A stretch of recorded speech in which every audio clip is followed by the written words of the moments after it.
Great question. So the short answer is that BitGold has nothing to do with Bitcoin, except for the fact that there's 7 letters in the word Bitcoin and 7 letters in the word BitGold, and they both start with a bit. But it's not a secret that both Josh and I were inspired by Bitcoin.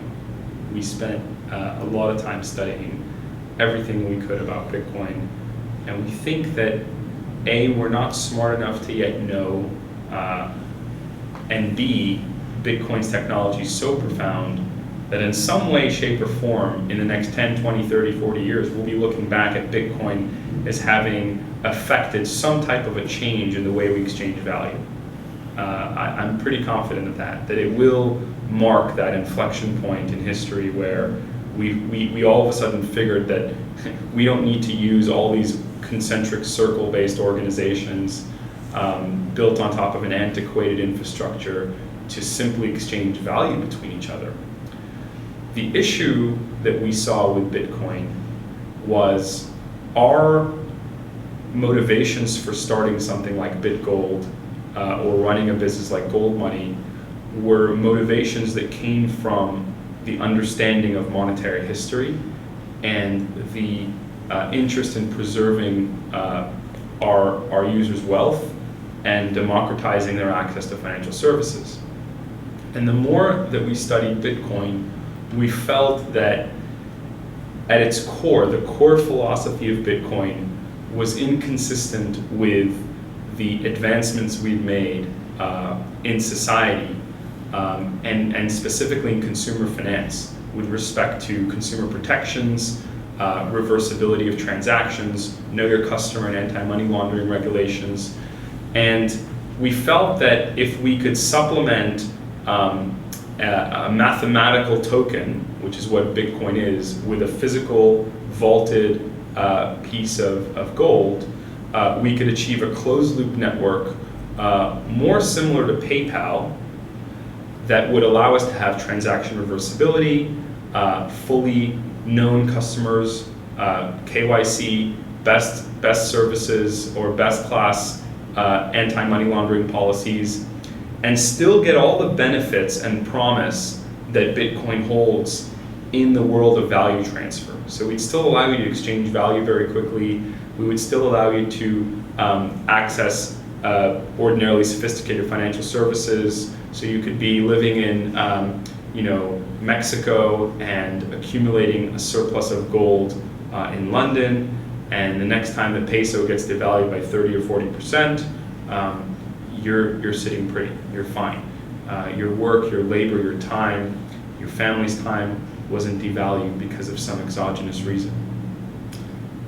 Yeah, when we look at Bitcoin, one thing that we really like is the utility of the network, and a lot of people make the idea or analogy that Bitcoin's token value is so strong because of the network effect and the value of the network.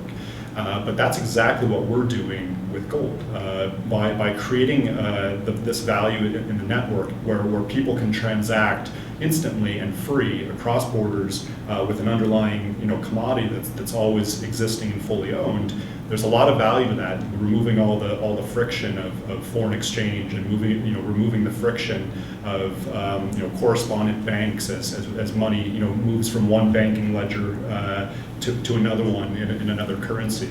So just like Bitcoin, there's many use cases in remittance markets, in cross-border payments, cross-border transactions on mobile phones and in-app phones anywhere in the world. So there's a lot of value to our network, but as Roy was saying, that network is also protected by a lot of consumer protections, reversibility of transactions. We know that we know our customers on the network and they're not engaged in fraud, and so there's a lot of protections with all of that value to the network. Yeah, like consumer protection, for example. What happens when you use a Bitcoin to purchase something from a local merchant, and you were perpetuating crime. So the merchant sold you a bicycle, and you paid with a stolen Bitcoin. What is the chain of custody? These are issues that we dealt with, in the time of Solomon, and we evolved and we graduated, and we figured out that there had to be a resolution system. And what I think is most naive about Bitcoin, or what I think is the Achilles heel with Bitcoin, is I don't believe there's been sufficient thought on these topics.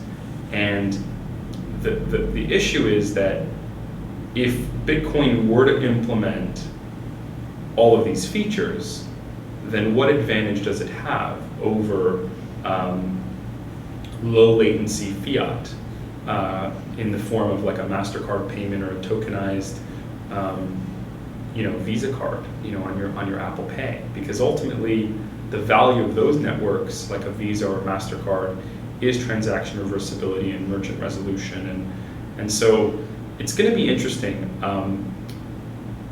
We think that the greatest advantage that we have is that, for close to a decade, we both spent, our lives reading everything we could about monetary history, physics, anthropology, and all in the pursuit of understanding natural systems and gold.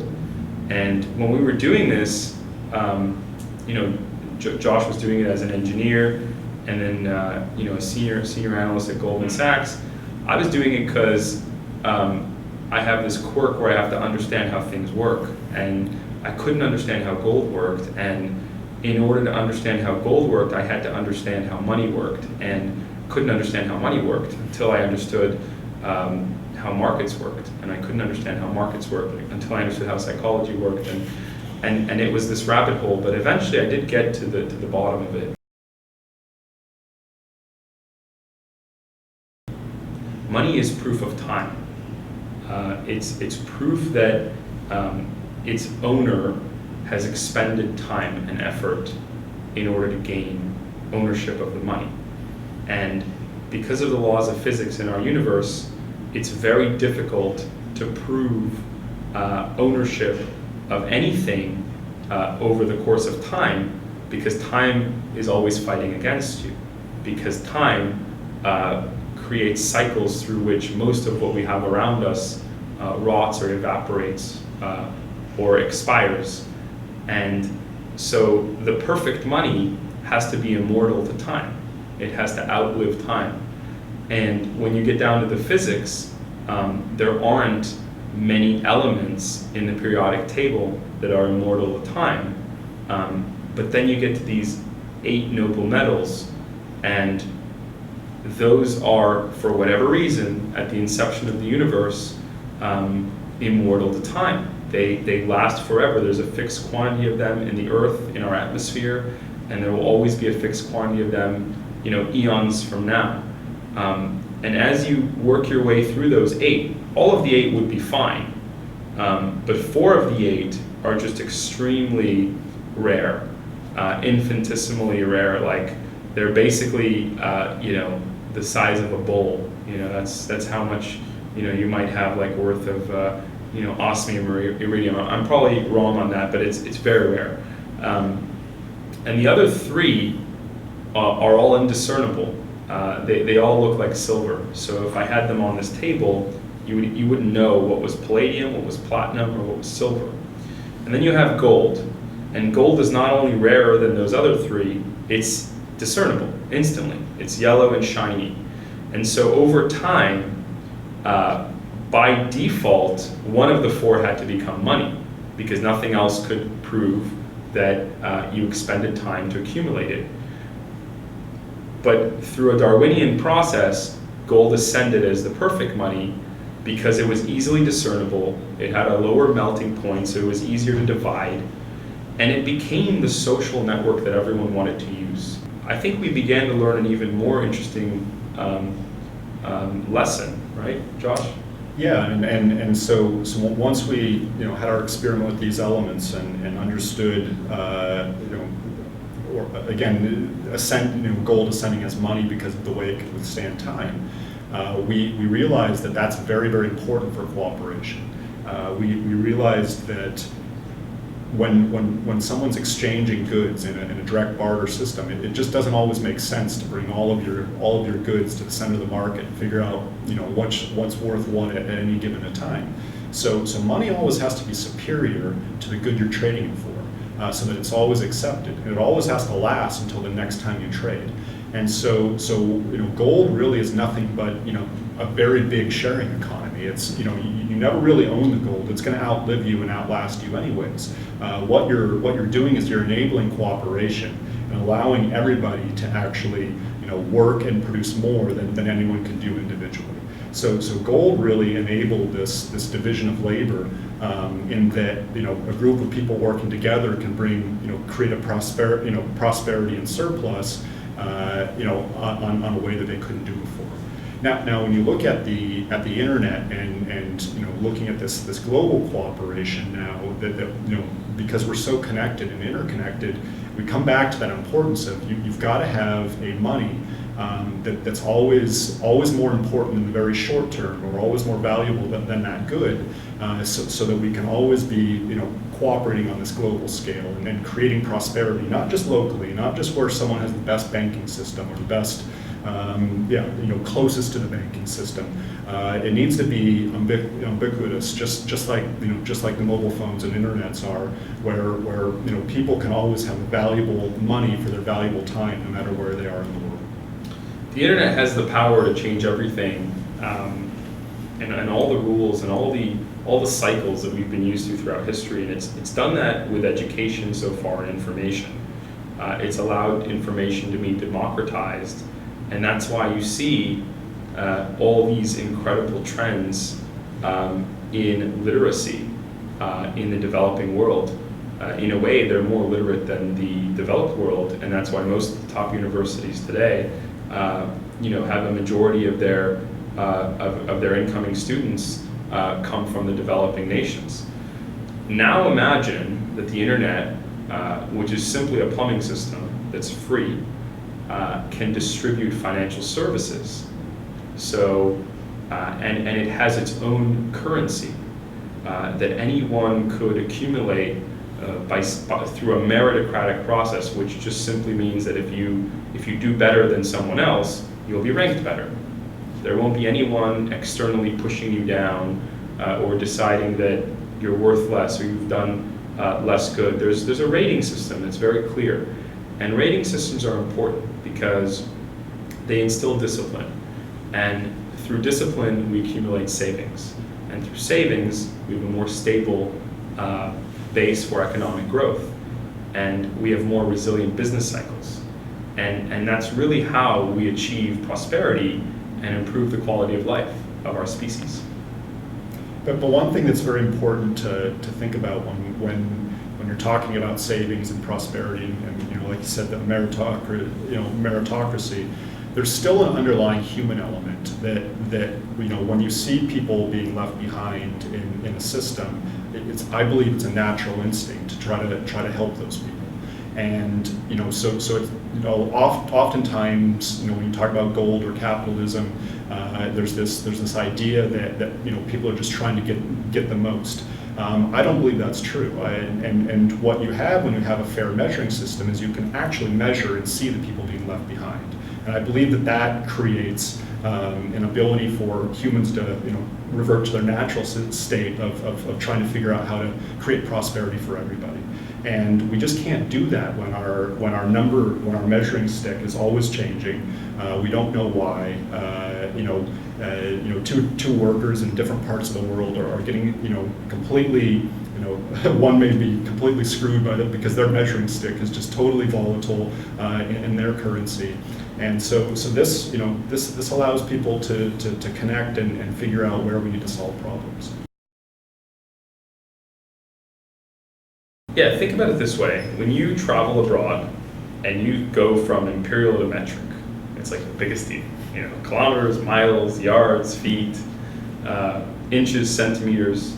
Well, imagine you had 160 of those in each country. And imagine that the numbers were not fixed but variable. They changed, like a timer, and sometimes they grew, sometimes they contracted. That's the kind of system we have today, and the predictability is gone. And so this creates a situation where the haves, people like Josh and I, are able to game the system. And the way we game the system is we just buy assets. And the second we accumulate more cash, we buy more assets. And because we know that the measuring stick will always be eroded and the asset prices will rise. And occasionally we'll sell some assets, but we just use it to buy other assets. And what this creates is a scenario where we have the least amount of purchasing power decay. So we will always have maximum exposure to assets, and with leverage we can mortgage your exposure. So we can actually leverage someone that's a have-not without them even knowing, by simply accumulating leverage. But under a gold standard, all of a sudden our lives get measured by something that has to be mined from the earth with an input of energy and labor. And that is almost like pulling on this rubber band. So it's almost like, we were running loose, it's like you give the dog some slack and then you just pull on it, right? That's what this system will do. But in response, or in return, what would happen is we would immediately have less. We would immediately have less, and the rest of the world would have more, and we'd be just fine. We're ready to compete in that world. I'm ready.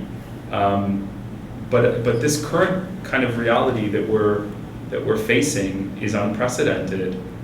Anyone with any financial knowledge that isn't part of the central actors will acknowledge that this is at best an experiment, and at worst a major diversion from how we achieve prosperity over thousands of years. We're really not into fear-mongering because we feel that was one of the main impediments that the gold community had.